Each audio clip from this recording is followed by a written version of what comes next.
Hey, what's up? Thanks for watching. I'm Christian. You can find my work at Christian Awesome on Instagram. This is my haircut model, Sophie, and I'm going to demo this awesome layered haircut and fringe that I've been getting a lot of requests for in the salon. I'm going to start by using this sectioning pattern to separate the outside of the haircut from the inside of the haircut. If a haircut that I'm doing has any kind of fringe or face framing, I like to do that part first. This gives the person in my chair an instant idea of how a haircut is going to drape along their face or bone structure. I've been cutting hair for about 18 years now, and I noticed that when you ask someone about a bad haircut experience, it's usually been the result of length getting cut too short in either the bangs, face framing, or fringe. So starting my haircuts here has been really helpful for me and the people in my chair just become a little bit more comfortable with the idea of change. All right, now that I've separated the bangs from everything else, I'm going to start with the shortest point in the center. The goal here is for these bangs to fall really soft, so you'll see me do a couple test cuts here just to see how the hair is going to behave. I want these bangs to fall really airy, so pay attention to how much elevation I'm using. A good rule of thumb to remember here is that the higher the elevation you use, the softer the hair is going to fall. Another thing I want to point out is the type of comb that I'm using right now. The tooth spacing is really wide. The reason for that is that the larger the spacing between the tooth, the more that's going to limit the type of tension I can use. Tension is one of the ways I use to control how clean the guides I'm creating and using are. My philosophy is that the more structured the haircut you're trying to create is, the more tension you should use, the cleaner your work should be. And the softer the shape you're trying to create, the less tension you should use and the more diffused your guides should be. Another thing I'm using to create a softer finish on each guide is the fact that I'm point cutting into each section as opposed to using my scissor flat against the hair.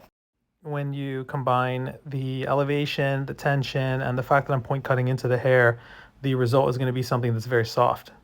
Now, after I cut that initial guide in the center, I've been taking the rest of the bangs section by section and directing them into the center. So the further the distance the outside of the bang travels into the center of the bangs, the longer they're going to fall on the outside.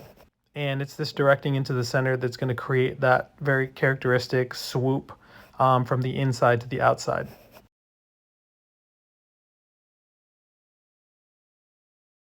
Once I get a length I like, I'll comb the rest of the hair down and just sort of shape everything to inspect it visually.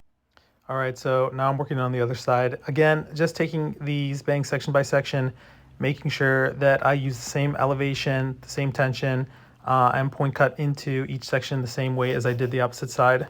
The only real thing that's changed on this side is my hand and body position. You'll notice the way that I'm holding my shears looks a little bit funny.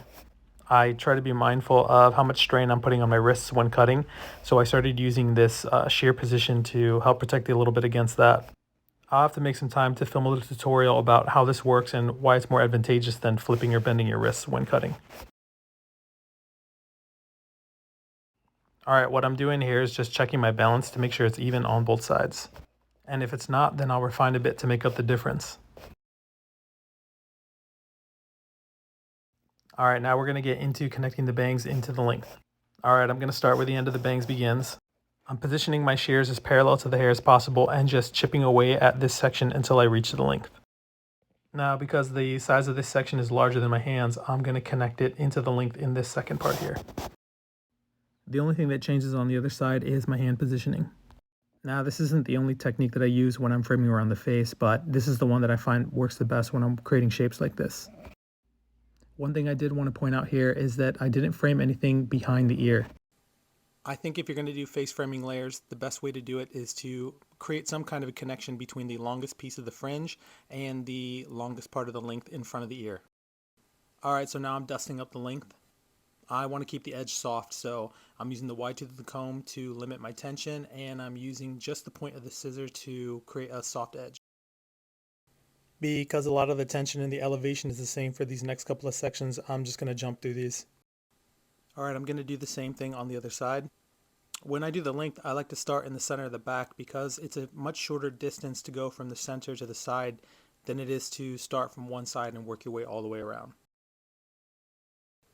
Alright, I'm letting down another pretty large section of hair below the crown. I'm going to add this part of the haircut to the length. The reason I'm doing this is that I want to make sure that the length stays full and doesn't get too stringy or piecey.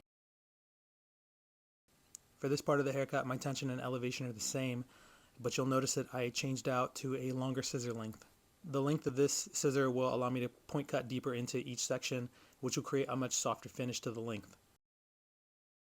So because not much has changed in how I'm working with the hair, I'm just going to jump through these next couple of sections.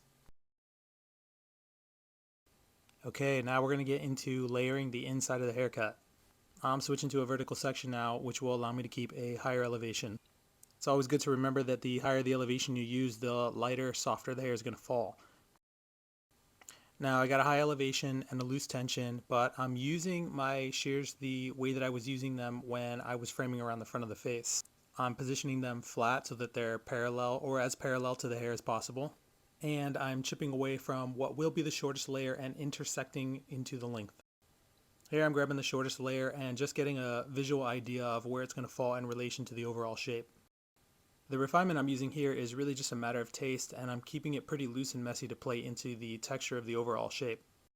Once I feel good about how that first section sits, I'm going to use that as my guide for the next. Here you can see my guide peeking through the length of the first section. I'll chip away at each section using the same cutting technique to keep my edge really nice and soft.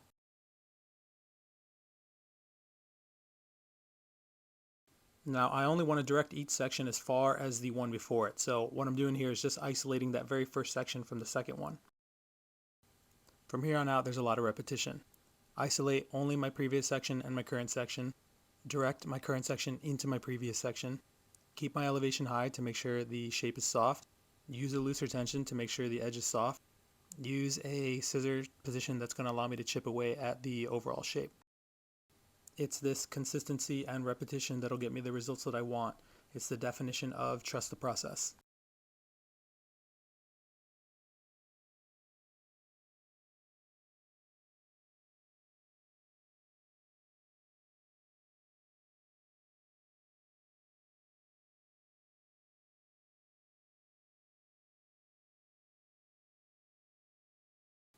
This last section here, I'm going to push forward and cut along with the rest of my face framing. Now on this other side, everything's exactly the same except for my body position. Now when I was learning how to cut hair in the very beginning, I remember being told that you should stand on the side opposite of the one that you're working on. Usually I'll follow this rule of thumb except in this case. Because I'm working from a shorter interior into a longer exterior, I want to make it as easy as possible for me to position my shears, fingers, and hands.